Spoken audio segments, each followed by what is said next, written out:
Veiller à la chandelle pour Jean Béliveau, chez lui à Longueuil ce soir. C'est la première étape.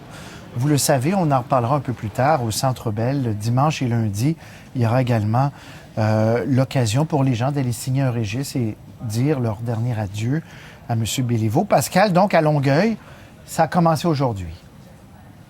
Oui, d'abord à 17h, il y a une trentaine de personnes qui ont bravé le froid devant le Colisée Jean Béliveau, devant la statue de bronze érigée en l'honneur de l'ancien numéro 4 des Canadiens pour honorer sa mémoire. C'est une activité qui était organisée par la ville de Longueuil. C'était une invitation d'ailleurs de la mairesse Caroline Saint-Hilaire.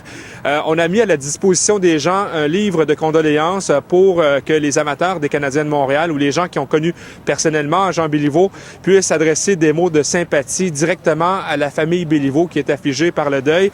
Il faut dire que les gens qui se sont présentés ici ce soir, Patrice, ont dû braver un froid qui est assez mordant, croyez-moi. Donc, ils sont restés ici, ils ont tenu le coup, mais sont repartis finalement à la maison se réchauffer. Et ça m'a quand même permis de rencontrer quelques-uns d'entre eux. Voici ce qu'ils avaient à nous dire sur Jean Béliveau.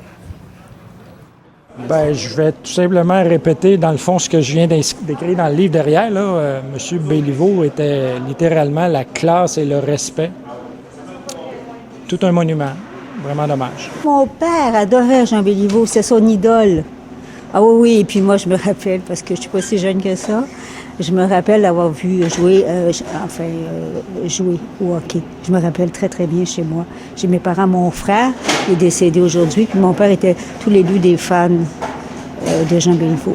Même si je ne l'ai pas vu jouer, mais tout ce que j'ai entendu, c'est pas nécessairement juste son talent qu'il avait pour le hockey, c'était surtout son respect pour les autres et la classe qu'il avait. Pascal, donc Chapelle Ardente, dimanche et lundi au Centre Bell. Prochaine étape.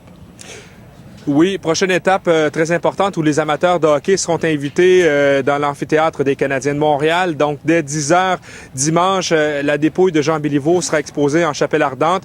Même horaire pour lundi et par la suite, mercredi prochain, Patrice, il y aura des funérailles nationales pour Jean Béliveau à la cathédrale Marie-Reine du Monde au centre-ville. Évidemment, il y aura un important dispositif pour assurer la sécurité parce qu'on s'attend évidemment à ce que beaucoup de gens se déplacent pour saluer une dernière fois la mémoire du numéro 4 des Canadiens de Montréal. Merci, Pascal. C'est à 14h mercredi, funérailles nationales. Tout à fait. Merci. Au revoir.